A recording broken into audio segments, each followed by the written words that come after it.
Hi hello friends, welcome back to my channel my dream girl ಭಾಗ 50. ಬಂದರೆ ಬರಲಿ ಬಿಡು ಡಾರ್ಲಿಂಗ್, ಆ ಚರ್ಚೆಗಾಗಿ ನಾವು ನಮ್ಮ ಈ ಚರ್ಚೆಯನ್ನು ನಿಲ್ಲಿಸೋಣವೇನು ಅಂದ ಕುತ್ತಿಗೆಯ ಮೇಲೆ ತುಟಿಗಳಿಂದ ಬರೆಯುತ್ತಾ. ಅಬ್ಬಾ ತಾರಕ್ ಪ್ಲೀಸ್, ಇದು ನಮ್ಮ ಬೆಡ್ರೂಮ್ ಅಲ್ಲ, ಮೇಲೆ ಕ್ಯೂಟಿ ಕೂಡ ಇಲ್ಲೇ ಇದ್ದಾಳೆ, ಒಮ್ಮೆ ನೋಡು ಅಂತ ಕ್ಯೂಟಿಯನ್ನು ತೋರಿಸಿ ಮೊದಲು ನೀನು ನಿನ್ನ ಶೂಟ್ ಮಾಡಿಕೊಂಡು ಹೋಗು ಅಂದಳು. ಓಕೆ ಡಾರ್ಲಿಂಗ್, ನೀನು ಹೇಳಿದರೆ ಇಲ್ಲ ಅಂತೇನಾ ಅಂತ ತುಟಿಗಳ ಮೇಲೆ ಮುದ್ದು ಕೊಟ್ಟು, ಏಂಜಲ್ ನೀನು ಹಾಡುತ್ತಿರು, ನಾನು ಈಗಲೇ ಬರುತ್ತೇನೆ ಅಂತ ಹೇಳಿ ತಾರಕ್ ಡೈಲಾಗ್ ಪ್ರಾಕ್ಟೀಸ್ ರೂಮ್ಗೆ ಹೋಗುತ್ತಾನೆ. ತಾರಕ್ ಹೋದ ತಕ್ಷಣ ಸಾಹಿ ಇನ್ನು ಕುತ್ತಿಗೆಯ ಮೇಲಿದ್ದ ತಾರಕನ ತೇವವಾದ ಸ್ಪರ್ಶವನ್ನು ಕೈಯಿಂದ ಮುಟ್ಟಿ ಆ ಸ್ಪರ್ಶದಲ್ಲಿ ತಾರಕನ ಸ್ಪರ್ಶವನ್ನು ಫೀಲ್ ಮಾಡುತ್ತಾ ಕಣ್ಣು ಮುಚ್ಚಿಕೊಂಡಳು. ಈ ನಡುವೆ ಕ್ಯೂಟಿ ಮಮ್ಮಿ ಮಮ್ಮಿ ಆಡೋಣ ಬಾ ಅಂತ ಕೂಗುತ್ತಿದ್ದರೆ, ಹಾಂ ಓಕೆ ಅಂತ ಕ್ಯೂಟಿ ಪಕ್ಕದಲ್ಲಿ ಕುಳಿತು ಗೇಮ್ಸ್ನಲ್ಲಿ ಮುಳುಗಿ ಹೋದಳು ಸಾಹಿ. ಡ್ರೆಸ್ಅಪ್ ಆಗಿ ಡೈಲಾಗ್ ಪ್ರಾಕ್ಟೀಸ್ ಮಾಡಿಕೊಳ್ಳುತ್ತಿದ್ದ ತಾರಕ್ ಮೇಕಪ್ ಮ್ಯಾನ್ಗೆ ಕರೆ ಮಾಡಿ ಬರಲು ಹೇಳಿದ್ದರಿಂದ ತಾರಕನ ಸ್ಪೆಷಲ್ ಮೇಕಪ್ ಮ್ಯಾನ್ ಕೂಡ ಬಂದು ತನ್ನ ಕೆಲಸವನ್ನು ತಾನು ಮಾಡುತ್ತಿದ್ದರೆ ತಾರಕ್ ಡೈಲಾಗ್ಸ್ಗಳನ್ನು ನೋಡಿಕೊಳ್ಳುವುದರಲ್ಲಿ ಬ್ಯುಸಿಯಾದ. ಏರ್ ಸ್ಟೈಲಿಸ್ಟ್ ಹೇರ್ ಸೆಟ್ ಮಾಡುತ್ತಿದ್ದಾಗ ಡೈರೆಕ್ಟರ್ ಅಸಿಸ್ಟೆಂಟ್ ಡೈರೆಕ್ಟರ್ ತಾರಕ್ ಬಳಿ ಬಂದ. ಸರ್, ಡೈಲಾಗ್ಸ್ ಎಲ್ಲವೂ ನಿಮಗೆ ಓಕೆ ತಾನೆ, ಎಲ್ಲಾದರೂ ಚೇಂಜ್ ಮಾಡಬೇಕಾ ಅಂತ ಕೇಳಿದ. ನೋನು ಎಲ್ಲ ಓಕೆ ಸರ್, ಈಗಾಗಲೇ ನನ್ನ ಪ್ರಾಕ್ಟೀಸ್ ಕೂಡ ಆಗಿದೆ ಅಂದ ತಾರಕ್. ಓಕೆ ಸರ್, ಸೀನ್ ಬಗ್ಗೆ ಡಿಸ್ಕಸ್ ಮಾಡಲು ಡೈರೆಕ್ಟರ್ ಸರ್ ಬರುತ್ತಿದ್ದಾರೆ ಅಂತ ತಾನು ಹೊರಟು ಹೋದ ತಕ್ಷಣ ತಾರಕನ ಮೇಕಪ್ ಕೂಡ ಮುಗಿದಿದ್ದರಿಂದ ಮೇಕಪ್ ಮ್ಯಾನ್ ಹೋಗುವುದು ಮತ್ತು ಡೈರೆಕ್ಟರ್ ಬರುವುದು ಒಮ್ಮೆಲೆ ಆಯಿತು. ತಾರಕ್ಗೆ ಮಾರ್ನಿಂಗ್ ವಿಶ್ ಮಾಡಿ 5 ನಿಮಿಷಗಳ ಕ್ಯಾಸುವಲ್ ಮಾತುಕತೆಯ ನಂತರ ಸೀನ್ ಡಿಸ್ಕಸ್ ಮಾಡುತ್ತಾ, ಹೀರೋಯಿನ್ ನಿಮಗೆ ಲವ್ ಪ್ರಪೋಸ್ ಮಾಡುತ್ತಿರುವ ಸೀನ್ ತಾರಕ್. ಈ ಸೀನ್ನಲ್ಲಿ ಹೀರೋಯಿನ್ ನಿಮಗೆ ನಾಚಿಕೆ ಪಡುತ್ತಾ ಲವ್ ಪ್ರಪೋಸ್ ಮಾಡುತ್ತಿದ್ದರೆ ಇಷ್ಟು ದಿನಗಳಿಂದ ನೀವು ಎದುರು ನೋಡುತ್ತಿದ್ದ ಪ್ರೇಮ ಅದೇ ಆಗಿದ್ದರಿಂದ ಸಂತೋಷದಿಂದ ಅವಳನ್ನು ಹಗ್ ಮಾಡಿಕೊಂಡು ನಿಮ್ಮ ಸಂತೋಷವನ್ನೆಲ್ಲ ಒಂದೇ ಮುತ್ತಿನಲ್ಲಿ ಅವಳಿಗೆ ತೋರಿಸುತ್ತಾ ಡೀಪ್ ಲಿಪ್ ಲಾಕ್ ಮಾಡಬೇಕು. ಇದರಲ್ಲೇನೂ ನಿಮಗೆ ಡೈಲಾಗ್ಸ್ ಹೆಚ್ಚಾಗಿ ಇರುವುದಿಲ್ಲ, ಆದರೆ ಇರುವ 2-3 ಡೈಲಾಗ್ಸ್ ಮತ್ತು ಫೇಶಿಯಲ್ ಎಕ್ಸ್ಪ್ರೆಷನ್ಗಳೊಂದಿಗೆ ಈ ಸೀನನ್ನು ನೀವು ರಂಗೇರಿಸಬೇಕು ಅಂತ ಸೀನ್ ವಿವರಿಸಿದ ಡೈರೆಕ್ಟರ್. ಹಾಂ ಓಕೆ ಸರ್, ಎಲ್ಲ ಓಕೆ, ಆದರೆ ಲಿಪ್ ಲಾಕ್ ಸೀನ್ ಅಂದರೆ ನೀವು ಗ್ರೀನ್ ಮ್ಯಾಟ್ನಲ್ಲಿ ಅರೇಂಜ್ ಮಾಡಿಸಬಹುದಾ ಪ್ಲೀಸ್ ಅಂದ ತಾರಕ್ ಸ್ವಲ್ಪ ರಿಕ್ವೆಸ್ಟಿಂಗ್ ಆಗಿ. ಅದೇನು ತಾರಕ್ ಹಾಗೆ ಹೇಳುತ್ತೀರಿ, ಪರ್ಟಿಕ್ಯುಲರ್ ಆಗಿ ಇಂತಹ ಸೀನನ್ನು ನೀವು ಒರಿಜಿನಲ್ ಆಗಿ ಮಾಡಿದರೆ ಇನ್ನೂ ಪರ್ಫೆಕ್ಟ್ ಆಗಿರುತ್ತದೆ. ಆ ವಿಷಯ ನಿಮಗೆ ಗೊತ್ತಿಲ್ಲದೇನಲ್ಲ, ಮೇಲೆ ನಿಮ್ಮ ಫ್ಯಾನ್ಸ್ಗಳಲ್ಲಿ ಹೆಚ್ಚಾಗಿ ಯೂತ್ ಇದ್ದಾರೆ, ಇನ್ನೂ ಲೇಡೀಸ್ನಲ್ಲಿ ನಿಮಗೆ ಒಳ್ಳೆಯ ಫಾಲೋಯಿಂಗ್ ಇದೆ, ಅಂತಹದ್ದು ನಿಮ್ಮಿಂದ ಇಂತಹ ರೊಮ್ಯಾಂಟಿಕ್ ಸೀನ್ ಆ್ಯಕ್ಷನ್ ಸೀನ್ಗಳಲ್ಲಿ ರಿಯಾಲಿಟಿ ಹೆಚ್ಚಾಗಿ ಎಕ್ಸ್ಪೆಕ್ಟ್ ಮಾಡುತ್ತಾರೆ ಅಂತ ಕನ್ವಿನ್ಸ್ ಮಾಡಲು ಟ್ರೈ ಮಾಡಿದ ಆ ಡೈರೆಕ್ಟರ್. ತಾರಕ್ ಸರ್, ಆ್ಯಕ್ಷನ್ ಸೀನ್ಗಳಲ್ಲಿ ನಾನು ಎಂದಾದರೂ ಕನಿಷ್ಠ ಡೂಪ್ ಕೂಡ ಬಳಸಿಲ್ಲ, ನಾನು ಮಾಡುವುದು ಆ್ಯಕ್ಟಿಂಗ್ ಆದರೂ ಆ ಫೀಲನ್ನು ಎಂಜಾಯ್ ಮಾಡುತ್ತಾ ಮಾಡಿದರೇನೇ ಸೀನ್ ಪರ್ಫೆಕ್ಟ್ ಆಗಿ ಬರುತ್ತದೆ. ನನ್ನ ಫೇಶಿಯಲ್ ಎಕ್ಸ್ಪ್ರೆಷನ್ಗಳಲ್ಲಿ ನನ್ನ ಬೆಸ್ಟ್ ನಾನು ಕೊಡಬಲ್ಲೆ, ಆದರೆ ಫಿಸಿಕಲಿ ರೊಮ್ಯಾನ್ಸ್ ಅಂದರೆ ಈಗ ನನ್ನ ಹಾರ್ಟ್ ಅಕ್ಸೆಪ್ಟ್ ಮಾಡುವುದಿಲ್ಲ. ವಿತೌಟ್ ಫೀಲ್ ಆ ಸೀನ್ ಮಾಡಿದರೂ ಕೂಡ ನೀವಂದುಕೊಂಡಷ್ಟು ಪರ್ಫೆಕ್ಟ್ ಆಗಿರುವುದಿಲ್ಲ. ಇಷ್ಟು ಮೂವೀಸ್ ತೆಗೆದ ನಿಮಗೆ ಈ ವಿಷಯ ನಾನು ಹೊಸದಾಗಿ ಹೇಳುವ ಅವಶ್ಯಕತೆ ಕೂಡ ಇಲ್ಲ. ಒಂದು ವೇಳೆ ನೀವು ನನ್ನಿಂದ ಖಚಿತವಾಗಿ ಫಿಸಿಕಲ್ ರೊಮ್ಯಾನ್ಸ್ ಸೀನನ್ನೇ ಎಕ್ಸ್ಪೆಕ್ಟ್ ಮಾಡಿದರೆ ಮಾತ್ರ ಈ ಪ್ರಾಜೆಕ್ಟ್ನಿಂದ ನಾನು ಹೊರ ನಡೆಯುತ್ತೇನೆ. ಹೀಗಿದ್ದರೂ ನನ್ನ ಸೀನ್ಸ್ ಹೆಚ್ಚಾಗಿ ಶೂಟ್ ಕೂಡ ಮಾಡಿಲ್ಲವಾಗಿದ್ದರಿಂದ ನೀವು ಖುಷಿಯಾಗಿ ಬೇರೆ ಯಾರೊಂದಿಗಾದರೂ ಪ್ರಾಜೆಕ್ಟ್ ಕಂಟಿನ್ಯೂ ಮಾಡಿಕೊಳ್ಳಬಹುದು. ನಾನು ನನ್ನ ಡೇಟ್ಸ್ ವೇಸ್ಟ್ ಮಾಡಿದ್ದಕ್ಕೆ ನಿಮಗೆ ತೊಂದರೆ ಕೊಡಲಾರೆ. ಇನ್ನೂ ಬೇಕಾದರೆ ನಿಮ್ಮ ಟೈಮ್ ಮನಿ ನನ್ನ ಮೇಲೆ ಏನಾದರೂ ಇನ್ವೆಸ್ಟ್ ಮಾಡಿದರೆ ನಾನೇ ನಿಮಗೆ ಕಾಂಪನ್ಸೇಷನ್ ಆಗಿ ಅಮೌಂಟ್ ಕೂಡ ಸೆಟಲ್ ಮಾಡುತ್ತೇನೆ. ಇದೇ ಅಲ್ಲ, ನಮ್ಮ ಅಪ್ಕಮಿಂಗ್ ಪ್ರಾಜೆಕ್ಟ್ಗಳಿಂದ ಕೂಡ ನಾನು ಖುಷಿಯಾಗಿ ಹೊರನಡೆಯುತ್ತೇನೆ ಅಂತ ಸ್ಮೂತಾಗಿ ಹೇಳಿದರೂ ಖಚಿತವಾಗಿ ಹೇಳಿಬಿಟ್ಟ ತಾರಕ್.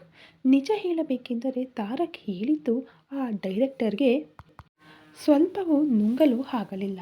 ಸಾಮಾನ್ಯವಾಗಿ ಆಗಿದ್ದರೆ ಒಪ್ಪಿಕೊಳ್ಳುತ್ತಲೇ ಇರಲಿಲ್ಲ. ಹೇಗಾದರೂ ಫೋರ್ಸ್ ಮಾಡಿ ಒಪ್ಪಿಸುತ್ತಿದ್ದ. ಆದರೆ ತಾರಕ್ ಪ್ರಾಜೆಕ್ಟ್ಗಳೆಲ್ಲವನ್ನು ಬಿಡುತ್ತೇನೆ ಅಂತ ಹೇಳಿದ್ದರಿಂದ ಹಿಂದೆ ಸರಿಯಲೇಬೇಕಾಯಿತು. ಆ ಡೈರೆಕ್ಟರ್ಗೆ ಏಕೆಂದರೆ ಕೇವಲ ಆ ಮೂವಿಯಲ್ಲಿ ತಾರಕ್ ಹೀರೋ ಆಗಿರುವುದು ಅವನ ಕ್ರೇಜ್ನಿಂದಲೇ. ಆ ಮೂವಿಗೆ ಅಷ್ಟು ಹೈಪ್ ಇತ್ತು. ಅಂತಹದ್ದು ಈಗ ಅವನೇ ಈ ಮೂವಿಯಿಂದ ಹೊರ ನಡೆಯುತ್ತೇನೆ ಅಂದರೆ ಆ ಒಂದು ಮೂವಿಗಲ್ಲ, ಇಂಡಸ್ಟ್ರಿಯಲ್ಲಿ ಇನ್ನು ಯಾವ ಪ್ರೊಡ್ಯೂಸರ್ ಕೂಡ ಮತ್ತೆ ತನಗೆ ಡೈರೆಕ್ಷನ್ ಅವಕಾಶ ಕೊಡುವುದಿಲ್ಲ. ಛೇ, ಅದೆಲ್ಲ ಯಾಕೆ ತಾರಕ್? ನಿಮಗೆ ಫಿಸಿಕಲ್ ರೊಮ್ಯಾನ್ಸ್ ಇಷ್ಟವಿಲ್ಲದಿದ್ದಾಗ ನಾನು ಯಾಕಷ್ಟು ಫೋರ್ಸ್ ಮಾಡುತ್ತೇನೆ? ಅಗತ್ಯವಿದ್ದರೆ ಗ್ರೀನ್ ಮ್ಯಾಟ್ ಯೂಸ್ ಮಾಡುತ್ತೇನೆ, ಅನಿವಾರ್ಯವಾದರೆ ಡೋಪ್ ಇಟ್ಟುಕೊಂಡರೂ ಮಾಡುತ್ತೇನೆ. ಅದಕ್ಕಾಗಿ ಪ್ರಾಜೆಕ್ಟ್ ಕ್ಯಾನ್ಸಲ್ ಮಾಡಿಕೊಳ್ಳುವವರೆಗೆ ಏಕೆ ತಾರಕ್? ಸರಿ, ಹಾಗಾದರೆ ನಾನು ಒಮ್ಮೆ ಸೆಟ್ ನೋಡಿಕೊಳ್ಳುತ್ತೇನೆ. ನೀವು ಡೈಲಾಗ್ಸ್ ನೋಡಿಕೊಂಡು ಬನ್ನಿ ಅಂತ ಹೇಳಿ ಹೊರಟು ಹೋದ ಆ ಡೈರೆಕ್ಟರ್ ಹೊರಟು ಹೋದ ತಕ್ಷಣ ತಾರಕ್ ಆ್ಯಟಿಟ್ಯೂಡ್ ಸ್ಮೈಲ್ನೊಂದಿಗೆ, ನನ್ನೊಂದಿಗೆ ಗೇಮ್ಸ್ ಆಡು ತಾರಕ್. ಇಲ್ಲಿ ಅಗತ್ಯವಿದ್ದರೆ ಸಂಪೂರ್ಣ ಶೂಟಿಂಗ್ ಕ್ಯಾನ್ಸಲ್ ಮಾಡುತ್ತೇನೆ ಅಂದುಕೊಂಡು ಕ್ಯೂಟಿ ಬಳಿ ಹೊರಟ. ಮೊದಲ ಬಾರಿಗೆ ತಾರಕ್ನನ್ನು ಶೂಟಿಂಗ್ ಗೆಟಪ್ ಮತ್ತು ಮೇಕಪ್ನೊಂದಿಗೆ ನೋಡಿದ ಕ್ಯೂಟಿ, ವಾವ್ ಡ್ಯಾಡಿ, ನೀನು ಸೂಪರ್ ಇದ್ದೀಯಾ, ಸೇಮ್ ನಾನು ಟಿವಿಯಲ್ಲಿ ನೋಡುತ್ತೇನೆ ಅಲ್ವಾ, ಡಿಶುಮ್ ಮಾಡುತ್ತೀಯಲ್ಲ ಹಾಗೆ ಇದ್ದೀಯಾ ಅಂದಳು ಕೈಗಳಿಂದ ಆ್ಯಕ್ಷನ್ ಮಾಡಿ ತೋರಿಸುತ್ತಾ ಕ್ಯೂಟ್ ಎಕ್ಸ್ಪ್ರೆಷನ್ಗಳೊಂದಿಗೆ. ಸಾಹಿ ನಗುತ್ತಾ, ನಿಮ್ಮ ಡ್ಯಾಡಿ ಈಗಲೂ ಹಾಗೆ ಮಾಡುತ್ತಾರೆ ಕ್ಯೂಟಿ, ಆದರೆ ರೌಡಿಗಳೊಂದಿಗೆ ಅಲ್ಲ, ಹೀರೋಯಿನ್ನೊಂದಿಗೆ ಅಂತ ಒಳಗೆ ಕೊಣಗಿಕೊಂಡಳು ಸಾಹಿ. ಏಕೆಂದರೆ ವಿಶಾಲ್ ಕೊಟ್ಟ ಸ್ಕ್ರಿಪ್ಟ್ನ ಡೈಲಾಗ್ಗಳನ್ನು ಮೊದಲೇ ಸಾಹಿ ಓದಿದ್ದರಿಂದ ಅದರಲ್ಲಿರುವ ಸೀನ್ ಏನು ಅಂತ ಸಾಹಿಗೆ ಗೊತ್ತಿತ್ತು. ಆ ಕೊನೆಯ ಮಾತು ಕ್ಯೂಟಿಗೆ ಕೇಳಿಸದಿದ್ದರೂ ತಾರಕ್ಗೆ ಮಾತ್ರ ಕೇಳಿಸಿ, ಇಲ್ಲಿ ನನಗೆ ಚೆನ್ನಾಗಿ ಸುಡುತ್ತಿರುವ ವಾಸನೆ ಬರುತ್ತಿದೆ ಏಂಜಲ್, ನಿನಗೆ ಏನಾದರೂ ಬರುತ್ತಿದೆಯಾ ಅಂದ ಒಳಗಿನಿಂದ ಚಿಕ್ಸ್ಗಳನ್ನು ಕಚ್ಚಿಕೊಳ್ಳುತ್ತಾ ನಗು ತಡೆದುಕೊಂಡು. ಏನು ಡ್ಯಾಡಿ, ನನಗೆ ಏನು ಬರುತ್ತಿಲ್ಲ ಅಂದ್ಲು. ಅದು ಓನ್ಲಿ ಸ್ಪೆಷಲ್ ಇದ್ದ ಹಾಗಿದೆ ಏಂಜಲ್, ನನಗೆ ಮಾತ್ರ ಬರುತ್ತಿದೆ ಅಂದ ತಾರಕ್ ಸಾಹಿಯನ್ನು ಹೊರಗಿನಿಂದ ನೋಡುತ್ತಾ. ಸಾಹಿ ಕೋಪದಿಂದ ತಾರಕನ ಪಕ್ಕಕ್ಕೆ ಹೋಗಿ ಸೊಂಟದ ಮೇಲೆ ಗಟ್ಟಿಯಾಗಿ ಗಿಳ್ಳಿದ ತಕ್ಷಣ ತಾರಕ್ ಹಾವ್ ಅಂತ ಕೂಗುತ್ತಿದ್ದರೆ, ಏನು ಡ್ಯಾಡಿ, ಯಾಕೆ ಕೂಗಿದೆ ಅಂದ್ಲು. ಈಗ ತಾನೇ ನಿಮ್ಮ ಡ್ಯಾಡಿಗೆ ಮಾತ್ರ ಸುಟ್ಟ ವಾಸನೆ ಹೇಗೆ ಬಂತೋ ಈಗಲೂ ಯಾರೋ ಗಿಳ್ಳಿದಂತೆ ಅನ್ನಿಸಿರಬಹುದು ಕ್ಯೂಟಿ, ನೀನೇನು ಗಾಬರಿ ಪಡಬೇಡ ಅಂತ ಹೇಳಿ ನಕ್ಕಳು ಸಾಹಿ. ಅಯ್ಯೋ ತಾರಕ್ ಡ್ಯಾಡಿ, ಎಲ್ಲಿ ತೋರಿಸು ನನಗೆ ಅಂತ ಹತ್ತಿರಕ್ಕೆ ಬಂದು ತಾರಕನ ಮುಖವನ್ನು ಹಿಡಿದು ಅತ್ತ ಇತ್ತ ತಿರುಗಿಸಿ ನೋಡಿದಳು ಕ್ಯೂಟಿ. ನನ್ನ ಬಂಗಾರ ಏಂಜಲ್ ನೀನು, ನಾನೆಂದರೆ ಎಷ್ಟೊಂದು ಪ್ರೀತಿಯೋ, ನಿಮ್ಮ ಮಮ್ಮಿ ಇದ್ದಾಳೆ ನೋಡು, ಎಂದಾದರೂ ಹೀಗೆ ಕೇಳಿದ್ದಾಳ ಅಂತ ಮುತ್ತು ಕೊಟ್ಟ ತಾರಕ್. ನಾನು ಸೆಟ್ಗೆ ಹೋಗುತ್ತಿರುವೆ, ನಿಮಗೆ ಜ್ಯೂಸ್ ಕಳುಹಿಸುತ್ತೇನೆ, ಜ್ಯೂಸ್ ಕುಡಿದು ಹೊರಗೆ ಬನ್ನಿ ಅಂತ ಸಾಹಿಗೆ ಹೇಳಿ ಕ್ಯೂಟಿಗೆ ಕಿಸ್ ಮಾಡಿ ಹೊರಟು ಹೋದ ತಾರಕ್. ಮಮ್ಮಿ ಡ್ಯಾಡಿ ಎಲ್ಲಿಗೆ ಹೋದರು ಅಂದ್ಲು ಕ್ಯೂಟಿ. ಡ್ಯಾಡಿ ಶೂಟಿಂಗ್ನಲ್ಲಿರುತ್ತಾರೆ ಕಣಮ್ಮ ಅಂತ ಹೇಳಿದಳು ಸಾಹಿ. ಅಷ್ಟೇನಾ ಮಮ್ಮಿ ಅಂದ್ಲು. ಅಂದರೆ ಮೊನ್ನೆ ನಿಮ್ಮ ಸ್ಕೂಲ್ ಆ್ಯನಿವರ್ಸರಿ ಫಂಕ್ಷನ್ನಲ್ಲಿ ನೀನು ಚಿಂಟು ಜೊತೆ ಸೇರಿ ಒಂದು ಹಾಡಿಗೆ ಡ್ಯಾನ್ಸ್ ಮಾಡುತ್ತಿದ್ದರೆ ನಾವೆಲ್ಲ ವಿಡಿಯೋ ತೆಗೆದವಲ್ಲ, ಹಾಗೆ ಈಗ ನಿಮ್ಮ ಡ್ಯಾಡಿಯನ್ನು ಕೂಡ ವಿಡಿಯೋ ತೆಗೆಯುತ್ತಾರೆ ಅಂದಾಗ ಮಮ್ಮಿ ಚಿಂಟು ಬರ್ತಾನಾ ಅಂದ್ಲು. ಚಿಂಟು ಯಾಕೆ ಅಂದ್ಲು ಸಾಹಿ. ನೀನು ಅಂದೆಯಲ್ಲ ಮಮ್ಮಿ, ಡ್ಯಾಡಿ ಚಿಂಟು ಜೊತೆ ಡ್ಯಾನ್ಸ್ ಮಾಡುತ್ತಾನೆ ಅಂತ ಅಂದ್ಲು. ಸಾಹಿ ತಲೆ ತಟ್ಟಿಕೊಳ್ಳುತ್ತಾ, ನಿಮ್ಮ ಡ್ಯಾಡಿ ಮಾಡುವುದು ಚಿಂಟು ಜೊತೆ ಅಲ್ಲವೇ ಅಂದ್ಲು. ಮತ್ತೆ ನಿನ್ನ ಜೊತೆನಾ ಅಂದ್ಲು ಕ್ಯೂಟಿ. ಸಾಹಿ ತಲೆ ಹಿಡಿದುಕೊಂಡು, ಅಯ್ಯೋ ಇವಳು ತನ್ನಪ್ಪನಿಗಿಂತ ಕುತಂತ್ರಿ ಮಗಳಾಗಿ ಬೆಳೆದಿದ್ದಾಳೆ, ಎಲ್ಲವನ್ನು ತನಗೆ ಅನುಕೂಲವಾಗಿ ಬದಲಾಯಿಸಿಕೊಳ್ಳುತ್ತಾಳೆ ಅಂದುಕೊಳ್ಳುತ್ತಿದ್ದಾಗಲೇ ಈ ನಡುವೆ ತಾರಕ್ ಕಳುಹಿಸಿದ ಜ್ಯೂಸ್ ಬಂದಿದ್ದರಿಂದ ಅದನ್ನು ತೆಗೆದುಕೊಂಡು ಅಸಿಸ್ಟೆಂಟನ್ನು ಕಳುಹಿಸಿಬಿಟ್ಟು, ಮೊದಲಿಗೆ ಇದು ಕುಡಿ, ನಂತರ ನಾವು ಅಲ್ಲಿಗೆ ಹೋದರೆ ನೀನೇ ನೋಡಬಹುದು ಅಂದಳು. ಹಾಂ ಸರಿ ಅಂತ ಜ್ಯೂಸ್ ಕುಡಿಯುತ್ತಾಳೆ ಕ್ಯೂಟಿ. ಸಾಹಿಯ ಕೈಯಿಂದ ಪೆಟ್ಟು ತಿಂದು ಉರಿಯುತ್ತಿರುವ ಕೆನ್ನೆಯ ಮೇಲೆ ಐಸ್ ಪ್ಯಾಕ್ ಇಟ್ಟುಕೊಂಡು ತನಗಾಗಿ ಸ್ಪೆಷಲ್ ಆಗಿ ಅಲರ್ಟ್ ಮಾಡಿದ ಜಾಗಕ್ಕೆ ಹೋದಳು ಕಾವೇರಿ.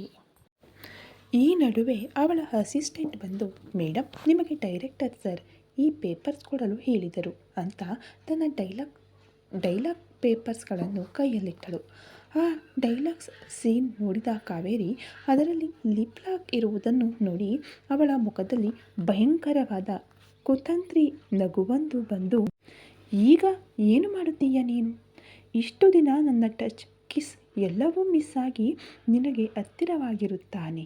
ಆದರೆ ಮತ್ತೆ ಒಮ್ಮೆ ನನ್ನ ಟಚ್ ನನ್ನ ಕಿಸ್ ಫೀಲ್ ಆದರೆ ಇನ್ನು ನಿನ್ನ ಕಡೆಗೆ ಕೂಡ ನೋಡದಂತೆ ಮಾಡದಿದ್ದರೆ ನನ್ನ ಹೆಸರು ಕಾವೇರಿ ಅಲ್ಲವೇ ಅಲ್ಲ. ಕಾವೇರಿ ಹಾಗೆ ಮನಸ್ಸಿನಲ್ಲಿ ಪ್ರತಿಜ್ಞೆ ಮಾಡಿಕೊಳ್ಳುತ್ತಿರುವಾಗಲೇ ಅವಳ ಬ್ಯೂಟಿಷಿಯನ್ ಅಲ್ಲಿಗೆ ಬಂದು, ಮೇಡಮ್ ನಿಮಗೆ ಟಚ್ ಅಪ್ ಮಾಡಬೇಕು ಅಂದಳು. ಓಕೆ ಅಂತ ಅವಳಿಗೆ ಅಹಂಕಾರದಿಂದ ಒಂದು ಲುಕ್ ಕೊಟ್ಟು ಕುಳಿತಳು ಕಾವೇರಿ. ಆ ಮೇಕಪ್ ಮಾಡುವ ಆಕೆ ಕಾವೇರಿಯ ಮುಂದೆ ಬಂದು ಅವಳ ಮೇಕಪ್ ಕಿಟ್ ಹೊರಗೆ ತೆಗೆದು ಕಾವೇರಿಯ ಫೇಸ್ ನೋಡಿದ ತಕ್ಷಣ, ಮೇಡಮ್ ಏನಾಗಿದೆ ನಿಮ್ಮ ಫೇಸ್ಗೆ ಎಂದು ಕೂಗಿದಳು ಗಟ್ಟಿಯಾಗಿ. ಕಾವೇರಿ ಸಿಟ್ಟಿನಿಂದ ನೋಡುತ್ತಾ, ಯು ಇಡಿಯಟ್, ಯಾಕಷ್ಟು ಗಟ್ಟಿಯಾಗಿ ಕೂಗಿದೆ? ನನ್ನ ಫೇಸ್ಗೆ ಏನಾಗಿದೆ? ಚೆನ್ನಾಗಿಯೇ ಇದ್ದೇನಲ್ಲ, ಸ್ವಲ್ಪ ಗ್ಲೋ ಹೆಚ್ಚಾಗಿರಬಹುದು, ಅದಕ್ಕೆ ಹೀಗೆ ಕೂಗಬೇಕಾ? ಸೆನ್ಸ್ಲೆಸ್ ಫೆಲೋ ಅಂದಳು. ಅದು ಒಮ್ಮೆ ನೀವೇ ನೋಡಿಕೊಳ್ಳಿ ಅಂತ ಮಿರರನ್ನು ತನ್ನ ಫೇಸ್ ಮುಂದೆ ಇಟ್ಟಳು ಬ್ಯೂಟಿಷಿಯನ್. ಕನ್ನಡಿಯೊಳಗೆ ತನ್ನ ಫೇಸ್ ನೋಡಿಕೊಂಡ ಕಾವೇರಿಗೆ ಸಾಹಿ ಹೊಡೆದ ಕೆನ್ನೆಯ ಮೇಲೆ ಸ್ಪಷ್ಟವಾಗಿ ಸಾಹಿಯ 4 ಬೆರಳುಗಳ ಮುದ್ರೆಗಳು ಕಾಣಿಸುತ್ತಿದ್ದರೆ ಕೋಪದಿಂದ ಕನ್ನಡಿ ತೆಗೆದು ನೆಲಕ್ಕೆ ಎಸೆದು ಹೊಡೆದು ಹಾಕಿ ಮನಸ್ಸಿನಲ್ಲಿ, ಯು ಬ್ಲಡಿ, ನನ್ನನ್ನೇ ಹೊಡೆದಿದ್ದೀಯ ಅಲ್ಲವೇ? ನಿನಗೆ ನಾನೇನು ಅಂತ ತೋರಿಸದಿದ್ದರೆ ನೋಡು ಅಂತ ಮನಸ್ಸಿನಲ್ಲಿ ಬೈದುಕೊಂಡು ಮೇಕಪ್ ಮಾಡುವ ಆಕೆಯನ್ನು ನೋಡಿದಳು. ಆಕೆ ಮನಸ್ಸಿನಲ್ಲಿ, ಯಾರೋ ಚೆನ್ನಾಗಿ ಗಟ್ಟಿಯಾಗಿಯೇ ಕೊಟ್ಟಿದ್ದಾರೆ, ಪೆಟ್ಟಿಗೆ ಬೆರಳುಗಳು ಹಚ್ಚಾಗಿವೆ ಅಂದುಕೊಂಡು ಬರುತ್ತಿದ್ದ ನಗುವನ್ನು ತಡೆದುಕೊಂಡು, ಮೇಡಮ್ ನಿಮಗೆ ಯಾರಾದರೂ ಹೊಡೆದಿದ್ದಾರಾ ಅಂತ ಕೇಳಿದಳು ಅಮಾಯಕವಾಗಿ. What nonsense you are talking, ನನಗೆ ಯಾರೋ ಹೊಡೆಯುವುದೇನು ಅಂದ್ಲು. ಹಾಗಾದರೆ ನಿಮ್ಮ ಕೆನ್ನೆಯ ಮೇಲಿರುವ ಆ ಬೆರಳುಗಳ ಮುದ್ರೆಗಳು ಯಾರವು ಮೇಡಮ್ ಅಂದ್ಲು. ಯು ಸ್ಟುಪಿಡ್, ನನ್ನನ್ನು ಯಾರು ಹೊಡೆಯುತ್ತಾರೆ? ನನ್ನ ಕೆನ್ನೆಯ ಮೇಲೆ ಏನೋ ಕುಳಿತಂತೆ ಅನ್ನಿಸಿದರೆ ನಾನೇ ನನ್ನ ಕೈಯಿಂದ ಹೊಡೆದುಕೊಂಡೆ. ನಾನು ಬೇರೆ ಮೂಡ್ನಲ್ಲಿ ಇದ್ದಿದ್ದರಿಂದ ಅದು ಸ್ವಲ್ಪ ಗಟ್ಟಿಯಾಗಿ ತಗುಲಿತು ಅಷ್ಟೇ ಅಂದ್ಲು ಕಾವೇರಿ. ಆ ಅಸಿಸ್ಟೆಂಟ್ ಕಾವೇರಿಯನ್ನು ಒಂದು ರೀತಿಯಲ್ಲಿ ನೋಡುತ್ತಿದ್ದರೆ, ಏನಂತ ನೋಡ್ತಾ ಇದ್ದೀಯಾ, ನಂಬಲು ಅನ್ನಿಸುತ್ತಿಲ್ಲವೇನೋ ಅಂದ್ಲು.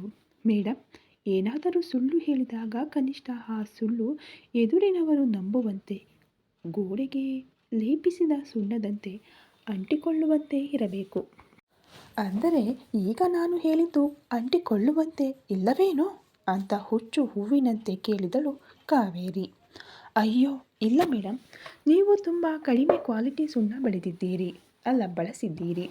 ಈ ಬಾರಿ ನೇರೋಲಾಕ್ ಏಷ್ಯನ್ ಪೇಂಟ್ನಂತಹ ಒಳ್ಳೆಯ ಬ್ರ್ಯಾಂಡೆಡ್ ಬಳಸಿ, ಹೊಡೆದ ತಕ್ಷಣ ಗಟ್ಟಿಯಾಗಿ ಅಂಟಿಕೊಂಡು ಬಿಡುತ್ತದೆ ಅಂದ್ಲು. ಅಂದರೆ ಅಂದಾಗ ಅದೇ ಸುಳ್ಳು ಮೇಡಮ್ ಅಂದ್ಲು. ಓ ಓಕೆ ಅಂತ ಮತ್ತೆ ತಾನೇನು ಅಂದಿದ್ದಾಳು ಎಂದು ಯೋಚಿಸಿ, ಅಂದರೆ ನಾನು ಸುಳ್ಳು ಹೇಳುತ್ತಿರುವೆ ಅಂತ ಹೇಳುತ್ತಿದ್ದೀಯಾ ಅಂತ ಗಾರ್ಜಿಳ್ಳಾಳಂತೆ ಕೂಗಿದಳು ಕಾವೇರಿ. ನಿಜವೋ ಸುಳ್ಳೋ ನಿಮಗೆ ತಿಳಿದರೆ ಸಾಕು ಮೇಡಮ್ ಅಂದಳು.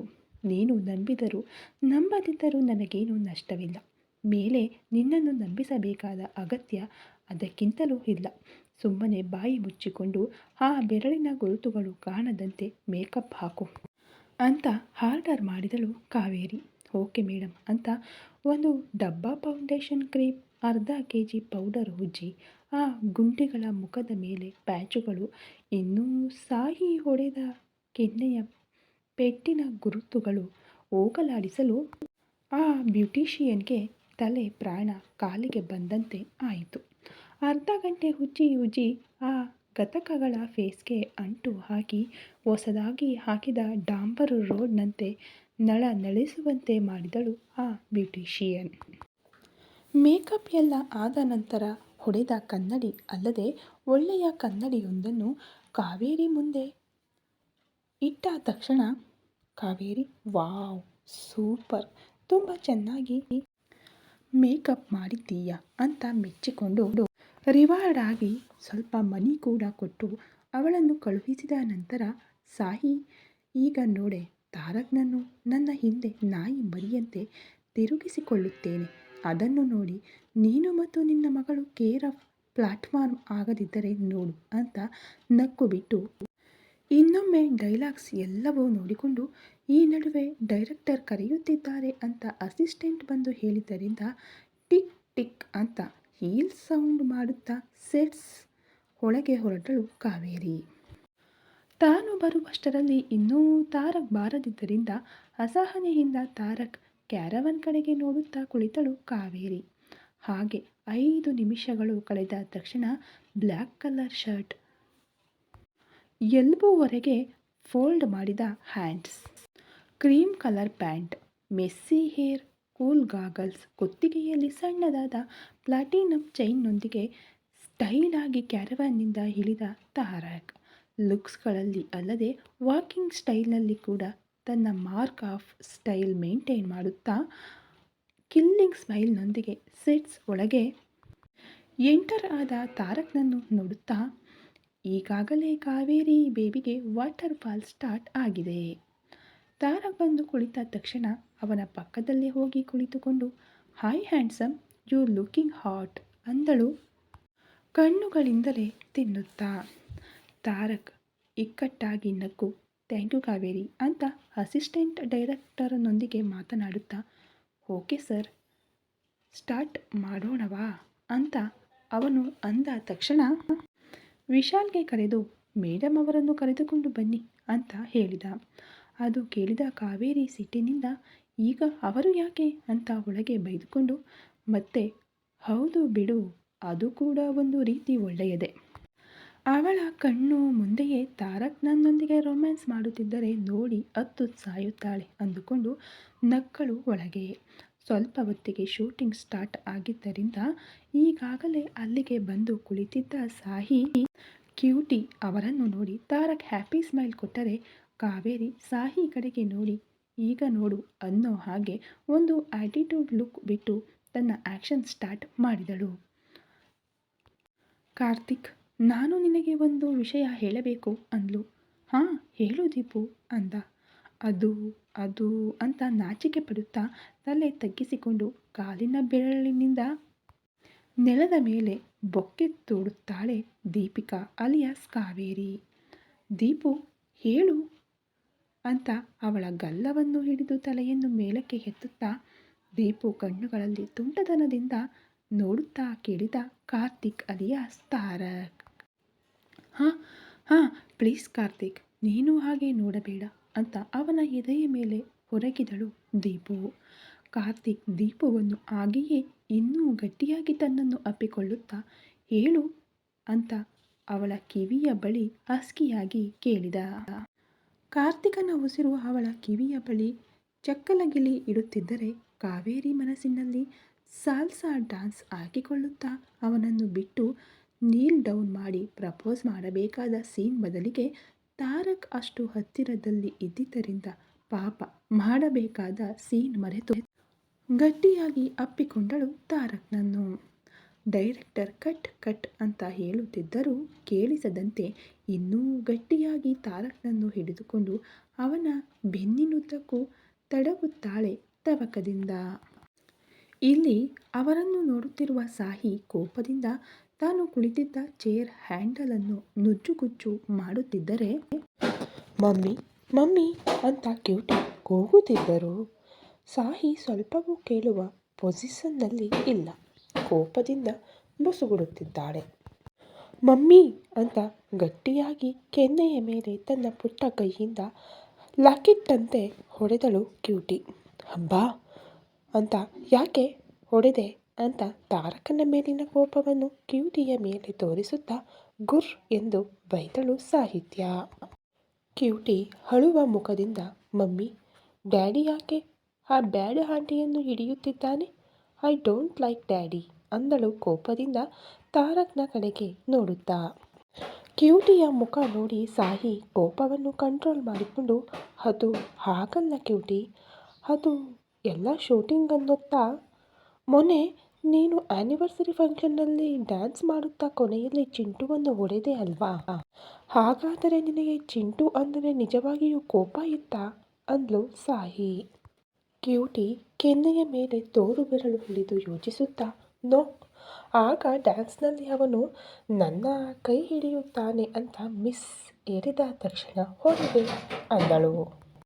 ಹಾಗಾದರೆ ಈಗಲೂ ಅಷ್ಟೇ, ನೋಡು ಅಲ್ಲಿ ಇದ್ದಾರೆ ನೋಡು ಅಂಕಲ್ ಅಂತ ಡೈರೆಕ್ಟರ್ನನ್ನು ತೋರಿಸಿ ಆ ಅಂಕಲ್ ಡ್ಯಾಡಿಗೆ ಆ ಆಂಟಿಯನ್ನು ಹಾಗೆ ಹಿಡಿದುಕೊಳ್ಳಲು ಹೇಳಿದರು, ಅದಕ್ಕೆ ಡ್ಯಾಡಿ ಹಾಗೆ ಹಿಡಿದುಕೊಂಡರು ಅಂತ ಅಂದ್ಲು. ಈಗ ಡ್ಯಾಡಿ ಕೂಡ ಆ ಬ್ಯಾಡ್ ಆಂಟಿಯನ್ನು ಹೊಡೆಯುತ್ತಾರಾ? ಹೇಳು ಮಮ್ಮಿ, ಡ್ಯಾಡಿ ಆಂಟಿಯನ್ನು ಹೊಡೆಯುತ್ತಾರೋ ಇಲ್ವೋ ಅಂದ್ಲು ಕ್ಯೂಟಿ. ಅಷ್ಟರಲ್ಲೇ ಡೈರೆಕ್ಟರ್ ಕಟ್ ಹೇಳುವುದು, ಕಾವೇರಿ ಇನ್ನೂ ಅವನನ್ನು ಬಿಡದೆ ಇರುತ್ತಿದ್ದರೆ ತಾರಕ್ ಅಸಹನೆಯಿಂದ ಕಾವೇರಿಯನ್ನು ಬಿಡಿಸಿಕೊಂಡು, what is this Kaveri? Director cut ಹೇಳುತ್ತಿದ್ದರೂ ಕೂಡ ನೀನು ಇನ್ನೂ ಸೀನಿಂದ ಹೊರಗೆ ಬರದಿದ್ದರೆ ಹೇಗೆ ಅಂತ ಅವಳನ್ನು ಬಿಡಿಸಿಕೊಂಡು ಪಕ್ಕಕ್ಕೆ ಬಂದ ತಕ್ಷಣ ಕ್ಯೂಟಿ ತನ್ನ ಮುಖವನ್ನು ಕ್ಯೂಟಾಗಿ ತಿರುಗಿಸಿಕೊಂಡಳು ತಾರಕ್ನನ್ನು ನೋಡಿ. ತಾರಕ್ ನಗುತ್ತಾ ಸಾಹಿ ಬಳಿಗೆ ಹೋಗಿ ಕ್ಯೂಟಿ ಕಡೆಗೆ ನೋಡಿ ಕೈಗಳನ್ನು ಚಾಚಿದರೆ ಕ್ಯೂಟಿ ಮುಖ ತಿರುಗಿಸಿಕೊಂಡಳು ಕೋಪದಿಂದ. ಆವ್, ನನ್ನ ಏಂಜಲ್ಗೆ ಏನಾಗಿದೆ? ನನ್ನ ಮೇಲೆ ಮುನಿಸಿಕೊಂಡಿದೆಯಾ ಅಂದ. ಡ್ಯಾಡಿ, ನಾನು ನಿನ್ನೊಂದಿಗೆ ಮಾತನಾಡಲ್ಲ ಅಂತ ಎಲ್ಲೋ ನೋಡುತ್ತಾ ಹೇಳುತ್ತಿದ್ದರೆ, ಅದೇನು ನನ್ನ ಏಂಜಲ್ ನನ್ನೊಂದಿಗೆ ಮಾತನಾಡದಿದ್ದರೆ ನಾನು ಇರಬಲ್ಲೆನೇ? ಇಷ್ಟಕ್ಕೂ ಯಾಕೆ ನನ್ನ ಬಂಗಾರಕ್ಕೆ ನನ್ನ ಮೇಲೆ ಇಷ್ಟು ಕೋಪ ಬಂದಿದೆ ಅಂದ. ನೀನು ಆ ಬ್ಯಾಡ್ ಆಂಟಿಯನ್ನು ಯಾಕೆ ಹೊಡೆದಿಲ್ಲ ಅಂದ್ಲು. ಬ್ಯಾಡ್ ಆಂಟಿನ? ಯಾರು ಅಂದ ತಾರಕ್. ಅಲ್ಲಿ ನಿಂತಿದ್ದಾಳೆ ಅಲ್ವಾ ಆ ಬ್ಯಾಡ್ ಆಂಟಿ ಅಂತ ಕಾವೇರಿಯನ್ನು ತೋರಿಸಿದಳು. ಓ, ಕಾವೇರಿನ ಅಂದುಕೊಂಡು ಈಗ ಆ ಆಂಟಿಯನ್ನು ಯಾಕಪ್ಪ ಹೊಡೆಯುವುದು ಅಂದ. ನಾನು ಆ ಚಿಂಟು ಆ ಹುಡುಗನನ್ನು ಹೊಡೆದೆ ಅಲ್ವಾ, ನೀನು ಯಾಕೆ ಆ ಬ್ಯಾಡ್ ಆಂಟಿಯನ್ನು ಹೊಡೆದಿಲ್ಲ ಅಂದ್ಲು. ಅಸಲಿಗೆ ಕ್ಯೂಟಿ ಹೇಳುತ್ತಿರುವುದು ಏನು ಅಂತ ಅರ್ಥವಾಗದೆ ತಾರಕ್ ಸಾಹಿ ಕಡೆಗೆ ನೋಡಿದ ಗೊಂದಲದಿಂದ. ಅಸಲಿ ವಿಷಯ ಸಾಹಿ ಹೇಳಿದ ತಕ್ಷಣ, ಅಂದರೆ ನಾನೀಗ ಆ ಆಂಟಿಯನ್ನು ಹೊಡೆಯಬೇಕಾ ಏಂಜಲ್ ಅಂತ ಕೇಳಿದ ಕ್ಯೂಟಿಯನ್ನು. ಈ ಕತೆ ಇನ್ನು ಮುಂದುವರಿಯುವುದು. ಹಾಗೆ ನಮ್ಮ ಚಾನಲ್ಗೆ ಇನ್ನು ಯಾರೆಲ್ಲ ಮೆಂಬರ್ಶಿಪ್ ತಗೊಂಡಿಲ್ವೋ ಈಗಲೇ ಹೋಗಿ ಮೆಂಬರ್ಶಿಪ್ ತಗೊಳ್ಳಿ. ಹಾಗೆ ನಿಮ್ಮ ಕಾಮೆಂಟನ್ನು ಹೈಲೈಟಲ್ಲಿ ಬರೋ ಥರ ಮಾಡ್ಕೊಳ್ಳಿ. Thank you so much.